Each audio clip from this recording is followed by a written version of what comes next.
마가복음 4장 21절부터 23절까지 말씀. 또 그들에게 이르시되 사람이 등불을 가져오는 것은 말 아래나 평상 아래에 두려 함이냐 등경 위에 두려 함이 아니냐. 드러내려 하지 않고는 숨긴 것이 없고 나타내려 하지 않고는 감추인 것이 없느니라. 들을 귀 있는 자는 들으라. 아멘. 이 말씀의 축복과 은혜가 여러분과 여러분의 가정과 여러분의 인생에 함께하게 되기를 예수님의 이름으로 축복합니다. 특별히 이 나라 가운데 함께하게 되기를 소망합니다. 그럼 예수 믿는 사람은 자기 안에 등불이 하나 있는 거예요. 뭐가 있는 거라고요? 등불. 그 등불은 여러분 양심을 통해서 계속 여러분을 비춥니다. 비추는데 이 영혼의 등불이 화인 맞아버린 사람들은 양심에 화인 맞아서 이렇게 비추어지는 게 없고 깨닫는 것도 없어지고요. 죄에 대해서 무뎌지게 됩니다. 사단은 이 등불을 감추려고 우리에게 뭘 하냐 하면요. 또는 이 등불이 사단에 의해서 비추어진 것은 굉장한 죄책감을 갖게 만들어요. 너무 심한 죄책감을 가져서 나는 이런 죄를 지었기 때문에 절대로 내 인생은 안 될 거야 라고 절망에 잡히게 합니다. 지나친 죄책감은 그건 성령이 주신 게 아니에요. 사단이 정죄하는 겁니다. 정죄하는 것과 죄를 조명해 주는 건 다른 거예요. 율법적인 것이고 사단이 율법을 하나님의 법을 자기의 뜻으로 비추어서 우리를 스스로 정죄에 빠지도록 그렇게 만드는 겁니다. 성령의 조명은 그렇게 조명해서 우리를 의로 이끌어 주시는 은총의 역사를 주시려고 하는 거예요. 할렐루야. 성령의 조명을 받기를 예수님의 이름으로 축복합니다. 성령의 등불이 우리 안에 이렇게 있어서 우리 양심을 통해서 우리를 딱 지적한다고요. 그 지적할 때 회개하며 나가면 영이 새로워집니다. 뭐가 새로워진다고요? 영이 새로워져요. 워치만 니라고 하는 사람이 영에 속한 사람이라는 책을 썼어요. 그 책이 영성에 대해서는 거의 교과서와 같은 책입니다. 저도 그 책을 이렇게 많이 인용을 하는 편인데요.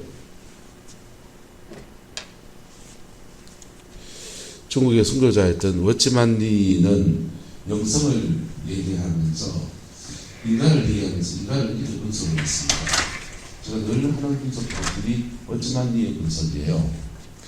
영에는 직관과 양심과 영교 세 가지 기능이 있다는 겁니다. 영이 있고 혼이 있고 육이 있고 할렐루야. 영은 육이 있는데 영이 있고 혼이 있고 육이 있는데 영혼육의 기능에 따라서 그 사람의 이게 균형이 잡혀야 된다. 균형과 질서가 잡혀야 된다. 육은 뭐냐? 육체를 말하는 육이 아니고 오감을 뭘 말한다고요? 오감, 5가지 감각. 인간이 가지고 있는 5가지 감각을 워치만 육이라고 합니다. 혼에는요, 지, 적, 의, 지정의가 있고, 영에는 따라서 직관, 양심, 영교, 영의 기능에는 영적 교제, 기도 생활을 하는 게 있습니다. 또 말씀을 듣는다, 찬양을 한다 할 때 그게 찬양한다 할 때 이런 것들이 우리 의지를 가지고 성경을 읽고 할 때 그러다가 마음이 툭 건드려지면 뭐 건드려지면 마음이 툭 건드려지면 마음은 영으로 연결되고요. 혼의 영역이 마음이 툭 건드려지면 영으로 연결됩니다. 그래서 영이 건드려져서 영적 교제가 일어나는 거예요. 영적 교제가 일어나는데 여러분 안 믿는 세계에도 영이 있습니까? 없습니까?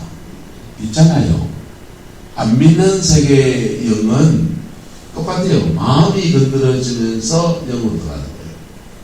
들어가는데 이때 안 믿는 세계 불신의 영들은 무속의 영들, 유교의 영들, 그런 영들은 뭘 못 건드린다? 양심이라는 부분을 걸러서 가지 않아요. 기독교 신앙에서의 영성이라 할 때 양심이 중심에 서 있는 겁니다. 할렐루야. 여러분의 양심이 불같이 서 있기를 축복합니다.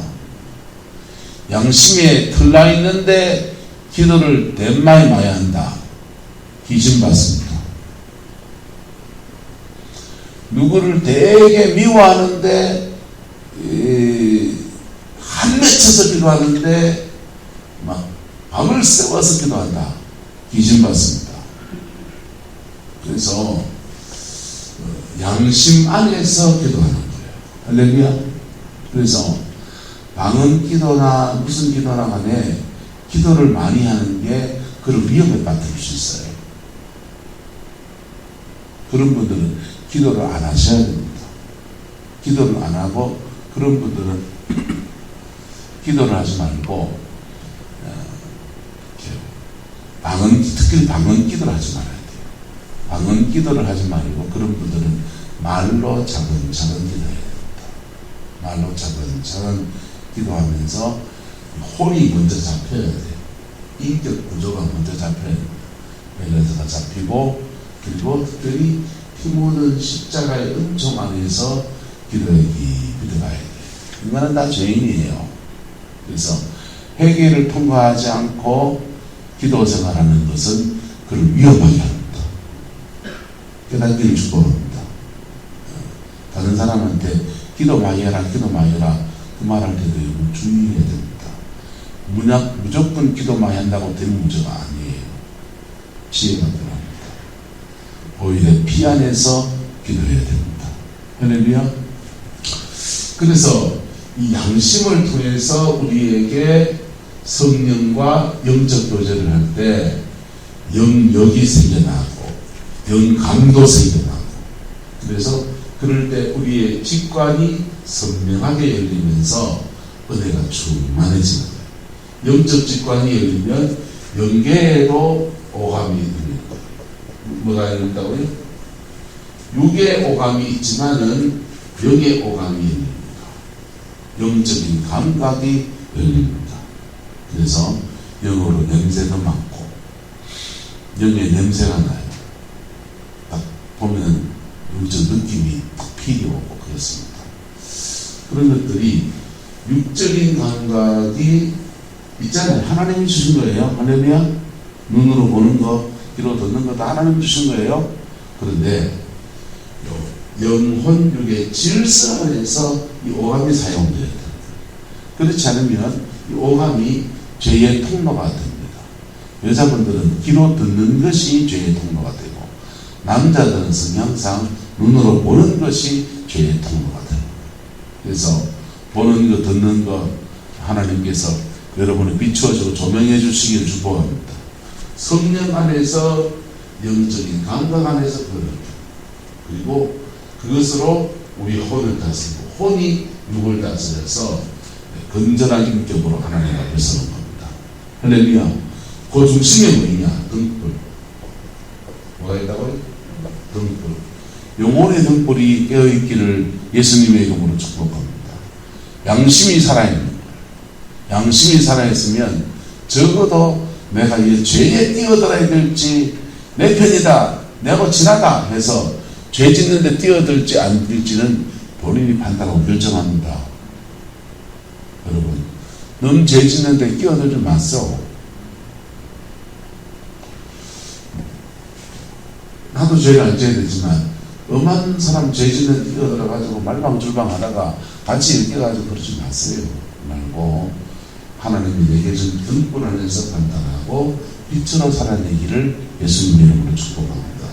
근데 이 지정의를 말하는데 어찌만 이는 이렇게 또 이제 은사적인 영역을 알고 나니까 이 지정의 안에서 은사가 다 나오는 거예요. 지성에 하나님의 성령의 임재가 부어지면 하나님의 지성이 그에게 부어져요. 우리의 지성이 있어요. 우리가 가지고 있는 지성이 있고 원래보다 똑똑한 사람 있잖아요. 원래보다 판단력이 있는 사람이 있습니다. 다 지성에 속한 겁니다. 근데 하나님의 지성이 부어지면 지식의 은사, 지혜의 은사, 예언의 은사, 이런 은사들의 영역으로 쭉 풀어져요. 우리에게 인간이 가진 감정이 있잖아요. 그 감정에 하나님의 마음이 턱 얹어지면 하나님의 감정이 그에게 부어집니다. 하나님이 주는 평강, 하나님이 주는 기쁨, 하나님이 주신 시대를 보면서 아파하는 눈물, 이런 것들이 하나님의 마음이 우리에게 부어져요. 의지, 사람이 자기 자유의지가 있지 않습니까? 자유의지에 성령이 부어지면 여기에 하나님의 파워로 나타납니다. 강력한 파워, 힘, 영역, 귀신을 쫓아내는 힘, 파워, 이런 걸로 나타납니다.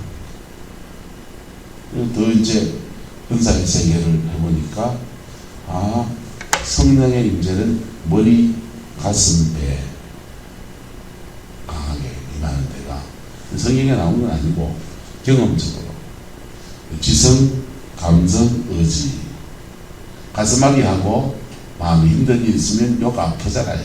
우리가 혼의 세 영역 가운데서 성령의 임재가 여기 깊이 임할 때 이모션은 감정적 영역을 치료도 하고 회복도 시키고 그렇게 온전치 하시는 은혜를 주시는 거예요. 할렐루야. 이게 이제 멋지만 이에 영에 속한 사람에서 한 발 더 나가서 봅니다. 오늘 얘기하고 싶은 것은 양심에 관한 겁니다. 우리의 성령 안에서, 그런데 온갖 은사가 다 열려도 그 안에 등불이 없는 사람, 귀신입니다. 악한 영이라고요. 양심에 들렀는데 온갖 역사가 다 일어난다. 속지 않기를 축복합니다. 십자가를 통과하지 않는 영성은 기독교 영성이 아니에요. 십자가를 통과하지 않는 영성은 기독교 영성이 아니라고요. 무속의 영이 가짜 예수 역할을 하고 있는 겁니다. 혹은 섞여 있든지 된장단지에 똥하고 섞어놨습니다. 먹을 수 있습니까? 없습니까? 못 씁니다. 된장은 된장이고 똥은 똥입니다. 색깔이 비슷해도 때깔이 비슷해도 전혀 다른 것입니다. 섞여 있는 겁니다. 섞여 있으면 하나님은 정화의 과정으로 끌어가십니다. 그래서 그 정화의 과정 속에서 하나님이 사람을 붙인다면 나를 훈련시키려고 붙이는 사람이지 정말 제대로 된 사역도 안 일어납니다. 제대로 된 열매도 없습니다. 그래서 그런 분들은, 그런 사람들은 자신을 정결케 하는 인들에 더 집중해야 합니다. 디모든 십자가 앞에 깊이 나가야 합니다. 그럴 때 내 안에 있는 등불이 선명해집니다. 할렐루야.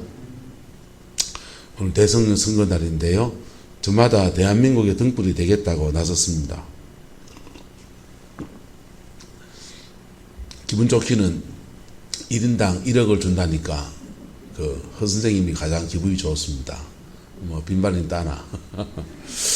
근데 참 누가 될지 참 시대가 참 암울해요. 사실은요. 이 시대가 헤쳐나가야 될, 대한민국이 어느 때나 이렇게 편한 날이 없었습니다. 그런데 지금 이 시대가 굉장히 암울합니다. 해양 세력과 대륙 세력이 충돌하고 있는 오늘 시대예요. 오늘 시대고, 우리가 한 라인을 잘못하면 어디에 변방국가 중국의 변방국가가 되어버립니다. 여러분 보세요. 필리핀 같은 나라가 아시아에서 가장 잘 사는 나라 중에 들어가 있습니다. 그런데 필리핀이 경제가 몰락을 하고 독재국가가 되고 경제가 몰락을 하고 미국과 불편해지고 그러면서 필리핀 안방까지, 그 앞바다까지 중국 해군이 막 들어옵니다. 그 동남아 지역에서 중국과 동남아 나라들 사이에 영토 분쟁이 일어납니다. 근데 그게 속수무책으로 당합니다. 그 인도네시아 그쪽 안에 있는 베트남이나 라오스 같은 공산국가 라인 안에서도 중국과 불편합니다. 중국은 자국 우선주의 그게 너무 강한 나라예요. 중국은 이렇게 중화 사상이 있어서 자기 나라를 중심으로 모든 세계가 움직인다라고 생각하고, 특별히 아시아에 있는 나라들은 다 우리의 조공국가다, 우리의 변방국가다라고 생각합니다. 그래서 이 동아시아권에 있는 모든 나라들이 사실은 지금 위험하고, 그 위험 속에 필리핀 같은 나라들은 지금 국토 분쟁의 문제가 당장 직결되어 있습니다. 근데 이 대한민국이 다 그런 지경입니다. 자주국방 하겠다고요? 자주국방 못합니다. 자주국방 어떻게 합니까? 북한을 대해서는 이미 우리는 자주국방 했습니다. 한국군이 북한군을 압도합니다. 그런데 그래서 북한이 자기들도 자주국방이 안 되니까, 대한민국에 밀리니까 뭘 만드냐, 핵 만들고 앉아가지고 요거 보탄 누르면 니네는 다 죽는다 이거예요. 핵무기는 실제로 쓸 수 있는 무기는 아니에요. 쓰는 순간 서로 다 망하는 겁니다. 근데 중국을 향해서 자주국방 됩니까? 우크라이나 사태가 일어나면서 우크라이나가 핵무기를 가지고 있어야 된다, 또 왜 그렇게 그랬냐, 뭐 그런 얘기 하는데요. 우크라이나는 외교로 살아남을 수밖에 없는 나라예요. 러시아를 등 상대로 해서 자주국방 해낼 수 있습니까? 없습니까? 지금 뭐 우크라이나 군대가 좀 앞서 나가고 있고 선전을 하고 있다고 하지만 그냥 버티기 하고 있는 겁니다. 시간의 싸움이라고. 러시아가 전 국력을 밀어붙여서 하면은 금방 점령 당합니다. 근데 그걸 못하고 있는 거죠. 안 하고 있는 거죠. 핵을 써버리면요, 그냥 무너 3차 대전 갑니다. 그러니까 자기들도 못하고 있는 겁니다.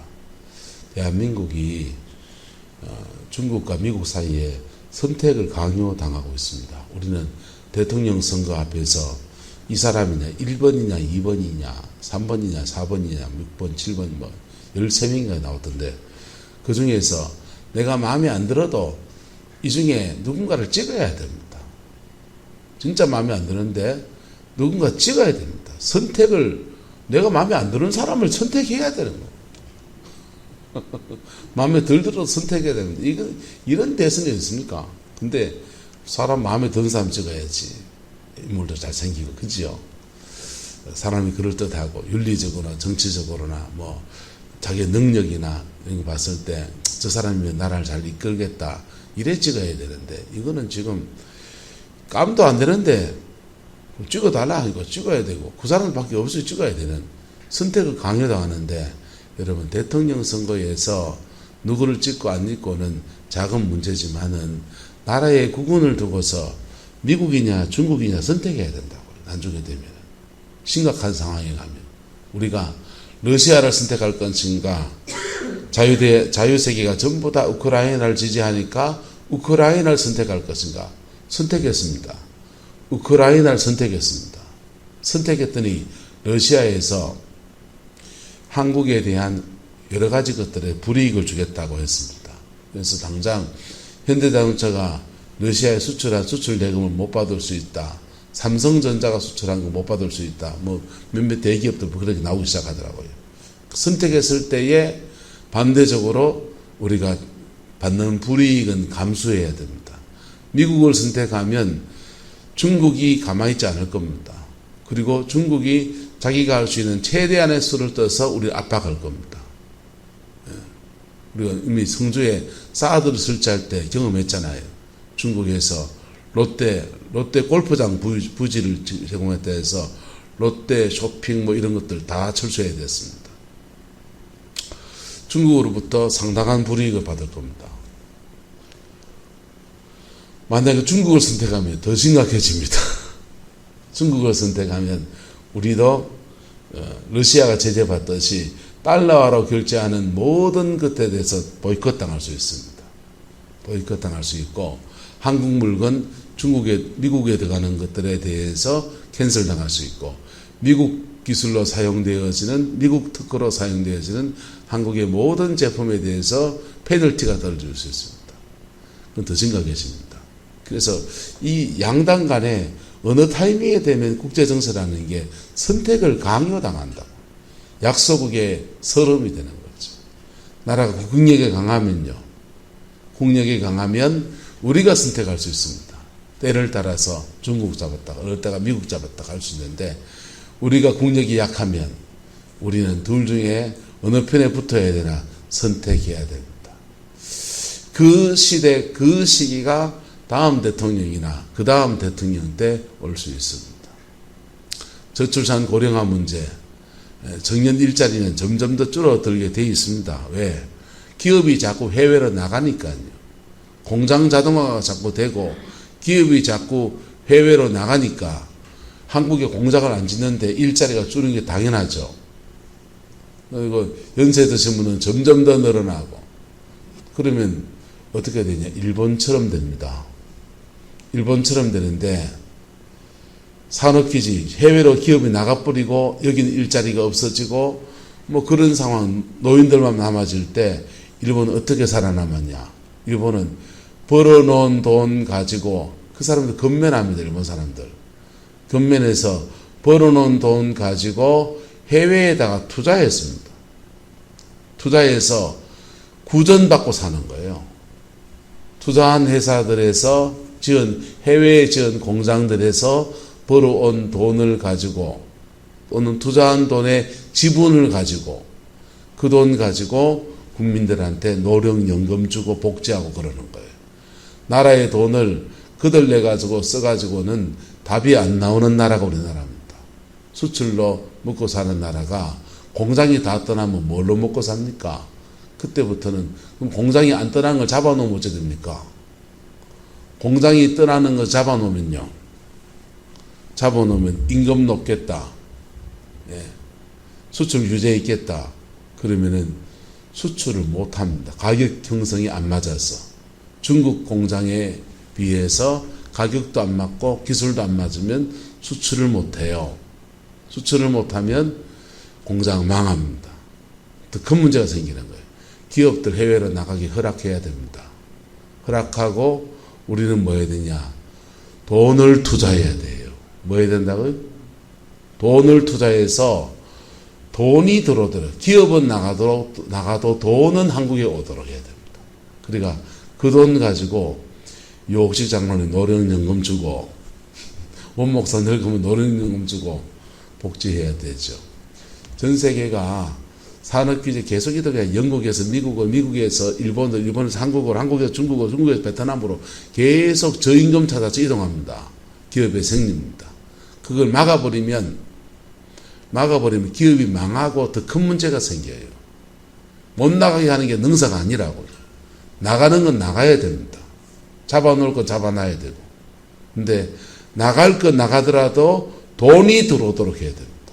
그러려면 기업 나갈 때 대출해서 국민들이 은행에 저금을 하고 저금한 돈이 그 돈이 대출이 되고 국가에서 회사채를 사서 나라에서 세금 가지고 사야 됩니다. 그래가지고 지분 투자해야 된다고요. 그거 잘하고 있는 데가 어디냐? 국민연금관리공단. 우리나라의 국민연금관리공단이 기업체들마다 투자해놓고 그 투자한 돈 가지고 여러분이 낸 그 연금, 월급에서 떼는 연금보다 수십 배의 수익을 올리고 있어요. 국민연금이. 올려가지고 그것으로 계속 투자하면서 뭐 하고 있느냐. 그걸로 국민연금 주고 있다고 사람들한테. 받은 연금 낸 돈 가지고 주면요. 택도 없는 얘기입니다. 그걸로 투자했고 투자한 돈으로 이렇게 배당을 하고 있는 거예요. 그래야 됩니다. 그게 금융자본주의로 가는 거예요. 산업자본주의에서 금융자본주의로 가는 겁니다. 이 대한민국이 앞으로의 시대는 금융자본주의 시대로 가야 합니다. 그리고 우리는 산업구조가 이 구도에 맞는 구도 안에서 청년 일자리를 다시 만들어서 그리고 그래 가야 되죠. 그게 다음 대통령이 해야 될 몫이에요. 똑똑해야 됩니다. 이게 산업과 산업 사이에 이것을 밸런스를 잘 잡는 똑똑해야 됩니다. 지나간 정부 욕을 좀 할게요. 문재인 정부는 무엇에 실패했냐? 저는 제 평가입니다. 이거는 제 평가인데 오늘 대선 날이니까 코로나 방역에 관해서는 전 세계에서 사람 별로 안 죽었고 우리나라가 비교적 성공한 나라입니다. 방역에 관해서는 뭐 질병감독관리본부가 잘 의사가 잘했든지 어쨌든 그 전체 조율하는 것은 대통령의 몫입니다. 잘한 겁니다. 저는 그렇게 평가합니다.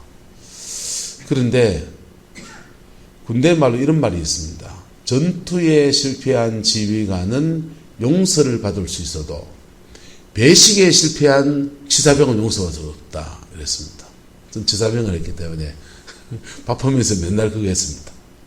배식에 실패한다는 말이 뭔 말입니까? 배식은 견적이 나오는 얘기입니다. 부대에 병사가 저희 부대가 450명이었습니다. 450명에서 500명을 왔다 갔다 하면 휴가자 빠지고 나면 다 들어오면 500명이고 휴가자 좀 빠지면 450명에 70명 정도 됩니다. 470명이면 쌀을 몇 가마 밥을 해야 될지 저는 2가마 반을 발효했습니다. 쌀 2가마 반을 밥을 안 쳤어요. 그리고 그다음 450명이니까 김치를 몇 통을 내놔야 되는지 그리고 다른 찌개는 얼마나 해야 되는지 국은 얼마나 해야 되는지 견적이 나옵니다. 그러면 450명분의 밥을 하면 돼요. 근데 밥을 그렇게 450명분을 했는데 배식을 누구를 많이 주고 누구를 덜 주고 하면은 빵꾸가 납니다. 배식에 실패하는 그거는 바보가 그렇게 하는 거예요. 맞습니까? 맞습니까? 배식은 견적에 나와 있고 나와 있는 견적에서 그걸 하는 겁니다. 문재인 정부는 바보 정부입니다. 왜? 코로나 방역은 견적이 안 나오는 모르는 길을 헤쳐가는 거예요. 잘했어요. 위기 대응 능력 괜찮다고 저는 생각합니다. 근데 서울의 주택 문제, 우리는 지방에 사니까 별로 관심이 없는 얘기지 하지만 서울의 주택 문제 같은 경우에는 인구가 얼마나 들어오고 들어온 인구가 살아갈 집은 얼마큼 돼야 되고 견적이 필요합니까? 안 합니까? 나오잖아요. 나오는 견적을 틀리면은 그건 바보지. 우리나라의 에너지가 이만큼 쓰이고 이만큼 쓰이는 에너지가 앞으로 이런 정도로 펼쳐지는데 견적이 에너지가 얼마큼 필요하다. 산멸인 바다로 돌려 쌓였으니까 해국의 외외에서 전기 에너지를 수입할 수는 없어요. 원유를 수입할 수 있지. 석탄을 수입할 수 있지. 그러면 에너지 정책은 어떻게 해야 된다? 견적이 나오는 얘기입니까? 안 나오는 얘기입니까? 견적이 나오는 얘기예요. 견적이 나오는 거를 원전 외에는 다른 답이 없어요. 역대 정부가 원전이 위험하지 않아서 그거 밀고 간 거 아니에요. 그거 외에 답이 없으니까 가는 거예요. 태양연료 안 돼요. 그걸로요. 견적이 나오는 거를 틀리니까 그걸 바보라 하는 거예요. 여러분, 사람이 위기에 강한 사람이 있습니다. 순발력에 위기에 강한 사람이 있습니다. 근데 평상시 일상에서의 일들은 그 위기의 일들이 아니에요. 그거는 농사를 짓는다면은 농사를 짓는서 병충해 갑자기 막 확 모르는 병충해가 몰려오면 그때 한번 실패할 수 있습니다. 그래서 전투에 실패하는 지휘관은 용서받을 수 있다고 하는 거예요. 다시 그걸로 하나 배우면 되고 그렇습니다. 그러나 배식이라고 하는 것은 견적이 나오는 것에서 실패한 것, 그거는 덩치이고 바보인 겁니다. 그래서 이 정부가 그거 잘못한 건 사실이고 그 일에 대해서 사람들이 정권 교체를 바라는 심리도 맞습니다. 그래서 투표하실 때 1번이든지 누구든지 누구 찍으나 말은 안 해요. 잘 선택해서 하십시오. 그런데 이 위기 상황들, 이 어려운 상황들, 앞으로 벌어질 상황들 생각하면 등불을 잘 골라야 됩니다. 할렐루야. 그래서 어쨌든 저도 1번 전화 와서 1번 지지하는 친구들 와 전화 빗발치듯 전화 오고 2번 지지하는 전화도 빗발치듯 오고 카톡방에서 서로 싸워가지고 또 저거들끼리 그러고 있는데요. 여러분, 한 시대의 등불을 잘 뽑아야 합니다. 첫 번째는 똑똑해야 된다고 합니다. 똑똑하고 앞과 뒤를 좀 볼 줄 알아야 돼요. 앞으로의 일과 과거의 일과 그리고 오늘 현재 어떻게 해야 될까를 그렇게 아는 사람을 뽑아야 된다고 생각합니다. 그게 누구든지 간에 사람을 잘 써야 되고요. 인사, 사람을 잘 쓰는 사람, 적재적소에 사람을 잘 배치해서 대통령 혼자 국정을 다 꾸려가지 못해요. 각 부장관이 있고 국무총리가 있고 재정경제부가 있고 특별히 나라의 돈을 잘 꾸려갈 사람이 있어야 됩니다. 돈을 적재적소에 배치하고 국민들 허리띠 좀 쪼아매야 됩니다. 죄송하지만 노령연금 안 들어도 다 먹고 살잖아요. 그 돈 모아서 제가 대통령이면 그 돈 모아서 국민 배당금제하고 국민주 해가지고 해외에다 투자할 겁니다. 투자해놓고 그 돈 가지고 투자 배당금을 주도록 하겠습니다. 노령연금 다 폐지해버리고. 그래서 국민 배당금제에서 자기가 투자한 돈이 그렇게 해외에서 거두어져 가지고 그걸로 배당되도록 그렇게 하려합니다. 그건 제 생각이고. 저를 대통령으로 밀어주세요. 농담입니다. 농담이 아니고 진짜 심각한 문제입니다. 진짜 심각한 문제입니다. 앞으로의 시대에 어떻게 이나 대한민국 어떻게 살아남아야 되나 하는 심각한 고민의 문제입니다. 여러분, 근데 여러분 가정에서는 여러분이 등불입니다. 따라합시다. 내가 집에 가면 목사다. 집에 가면 여러분이 목사입니다. 여러분 가정에 등불이 되어서 그 등불이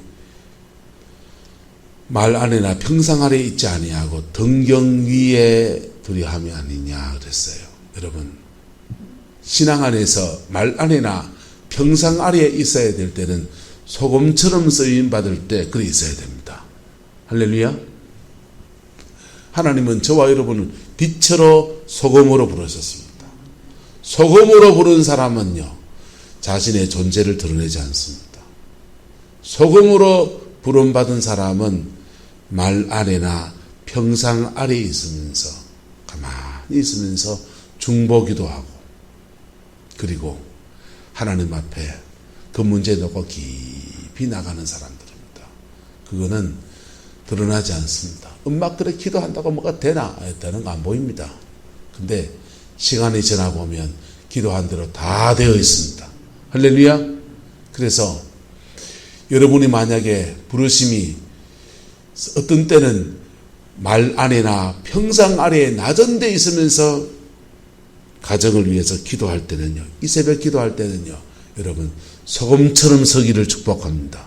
그러나 가정 안에 가서 리더가 돼서 이건 이렇다 할 때 나갈 때는요, 강한 리더로서 등경 위에 있어야 합니다. 할렐루야.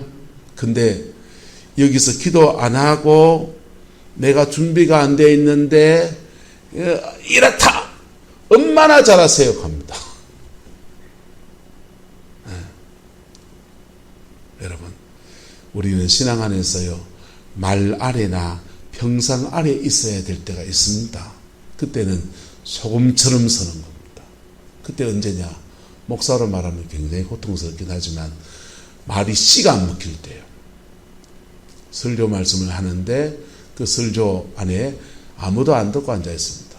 그저 목사가 재미난 얘기나 해주길 바라고 교회 와서 그냥 사치기 사짜뽀 하는 그런 분위기일 때 말이 씨가 안 먹힙니다. 그때는요, 말 안에나 평상 아래에서 묵묵히 소금처럼 사역하는 겁니다. 소금처럼 기도하고 소금처럼 하나님 앞에 엎드리고. 그런데 그 중보자죠. 중보자로 서는 겁니다. 그런데 그 시간이 지나서 사람들이 하나하나 성령 안에 건드려지고 만져지면서 점점 더 영적 권위가 세워져서 말빨이 먹히기 시작하면 그때부터는요, 빛처럼 사역합니다. 빛처럼 사역합니다. 말씀 전하면 아멘하고, 성경 말씀과 맞으면 순종하고, 그리고 그 말씀에 살아간 데 대한 아름다운 열매를 함께 거두는 은총에 나아가고, 할렐루야. 그 은혜가 우리 성광교회 가운데 있기를 축복하고, 여러분 가정 안에도 이게 이루어지기를 축복합니다.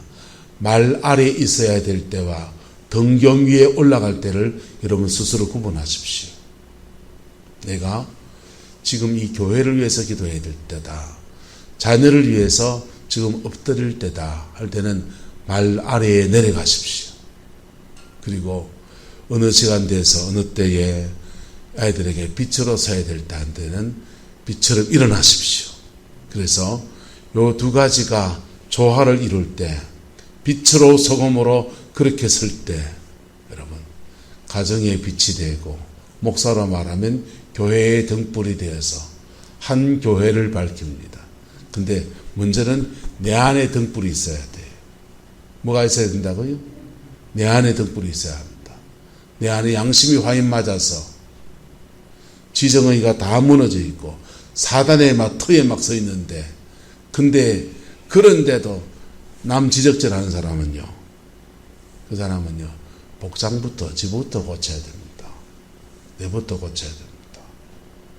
그리고 하나님 앞에 엎드려야 돼요. 그럴 때 내 안에 등불이 피어납니다. 내 안에 등불이 있는 사람은요, 그렇게 회복에 있는 사람 특징이 뭔지 압니까? 한번 따라합시다. 자기 극복이 되어 있습니다. 자기 극복이 되어 있는 사람은 가정으로 말하면 남자는 저 아버지 안 닮습니다. 예수님 닮지. 딸은 저것만 안 닮습니다. 예수님 닮죠. 영적인 그 틀을 극복하고 뛰어넘은 사람으로 딱 서 있습니다. 여러분, 인생 안 풀리는 사람 한번 딱 보세요. 딱 보면 특징이 뭔지 압니까? 딱 저 아버지 행색인 경우가 많습니다. 딱 저금의 행색인 경우가 많습니다. 그게 영적인 돌파가 안 된 가정의 특징이에요. 여러분 안에 예수 안에서 영적인 등불이 세워지기를 축복합니다. 그 등불 안에서 여러분의 가정에 빛이 되기를 소망합니다. 우리 성광교회 빛으로 소금으로 서는 사람 되기를 그리스도의 이름으로 축복합니다. 그리고 세상 속의 등불, 세상 속의 등불로 서는 사람 되기를 축복합니다. 여러분이 뭐 어디에 들어가 있든지, 어떤 단체 안에 있든지, 시금치 장목반에 있을지라도, 생활 개선에 있을지라도, 그 안에서, 동네 안에서, 그 안에서 하나님의 등불로, 때로는 하나님이 주시는 영적인 소금의 역할로 그렇게 설 수 있기를 그리스도의 이름으로 축원합니다. 기도하겠습니다. 좋으신 아버지 하나님, 이 나라 이 민족을 축복하여 주시고 아버지의 은총 속에 덮어 주시며 그리스도의 그 영광 안에서 온전히 설 수 있도록 우리 하나님 인도하여 주옵소서. 여호와께서 함께해 주시기 원합니다. 그리스도의 나라가 이루어지게 하시고 예수님의 그 뜻이 이루어지게 하나님 역사해 주옵소서. 오늘 대통령 선거의 날입니다. 하나님, 한 시대의 등불이 될 사람을 바로 뽑게 하시고 이 민족이 10년, 20년을 열어가는 중요한 초석을 넣는 대통령 될 수 있게 하나님 주장하여 주옵소서. 누가 되든지 아버지 하나님, 이 민족의 교회가 소금으로 빛으로 그를 비추고 조명하고 한 시대의 썩어짐을 방지하는 소금으로 한 시대의 등불을 밝히는 빛으로 그렇게 서기를 소망합니다. 하나님 역사해 주옵소서. 여호와께서 함께해 주시기 원합니다. 예수님의 이름으로 축복하며 기도드리옵나이다. 아멘.